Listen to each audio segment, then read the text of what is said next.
Assalamualaikum warahmatullahi wabarakatuh. Hai anak-anak semua.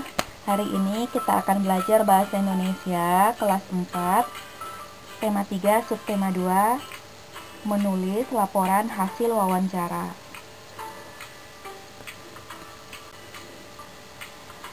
Pada pembelajaran sebelumnya, kita sudah pernah membahas tentang wawancara. Kalian masih ingat bukan? Wawancara adalah percakapan antara dua orang atau lebih dan berlangsung antara narasumber dan pewawancara. Pewawancara adalah orang yang mengajukan pertanyaan, sedangkan narasumber adalah orang yang memberikan jawaban atau pendapat atas pertanyaan itu. Sebelum membuat laporan hasil wawancara, ada beberapa hal yang perlu diperhatikan, yaitu 1. Menentukan siapa narasumbernya. Narasumber yang dipilih hendaknya memiliki informasi yang cukup banyak mengenai topik yang dituju. 2. Membuat daftar pertanyaan. Pertanyaan yang dibuat hendaknya berupa kalimat yang pendek dan efektif. 3. Mempersiapkan alat bantu yang dapat digunakan. Alat bantu yang dapat digunakan antara lain alat tulis, tape recorder, dan kamera. 4. Membuat janji untuk bertemu. Pewawancara hendaknya tidak memaksakan kehendak kepada narasumber, misalnya waktu dan tempat pertemuan. 5. Melakukan wawancara. Wawancara hendaknya dilakukan dengan baik. Pewawancara harus sopan santun saat mewawancarai narasumber. Menggunakan kata tanya dalam wawancara. Untuk mendapatkan banyak informasi saat wawancara, buatlah daftar pertanyaan terlebih dahulu. Gunakan kata tanya apa, di mana, kapan, siapa, mengapa, dan bagaimana untuk menggali informasi. Kata tanya apa digunakan untuk menanyakan hal atau peristiwa.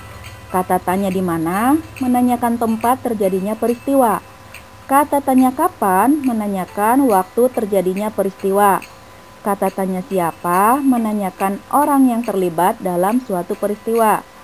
Kata tanya mengapa menanyakan sebab terjadinya peristiwa. Dan kata tanya bagaimana menanyakan keadaan ataupun cara. Cara menyusun laporan hasil wawancara. 1. Latar belakang. Menuliskan alasan melakukan wawancara. Contohnya, siswa kelas 4 mendapat tugas melakukan wawancara tentang tumbuhan atau hewan terhadap narasumber dari anggota masyarakat lingkungan sekitar. 2. Maksud dan tujuan wawancara. Menuliskan maksud dan tujuan dilakukan wawancara. Contohnya, tujuan diadakannya kegiatan wawancara adalah untuk menggali informasi lebih banyak serta memperdalam pemahaman tentang berbagai hewan atau tumbuhan di lingkungan sekitar. Pemahaman meliputi karakteristik tumbuhan atau hewan serta kaitannya dengan habitat hidupnya serta hak dan tanggung jawab peternak terhadap lingkungan.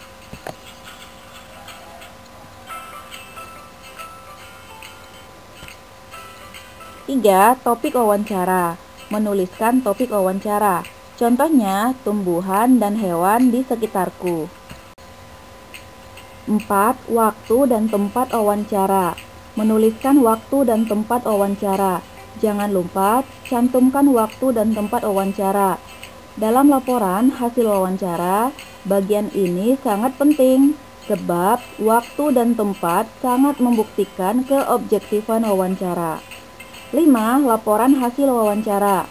Menuliskan narasumber, pewawancara, dan hasil wawancara yang telah dilakukan.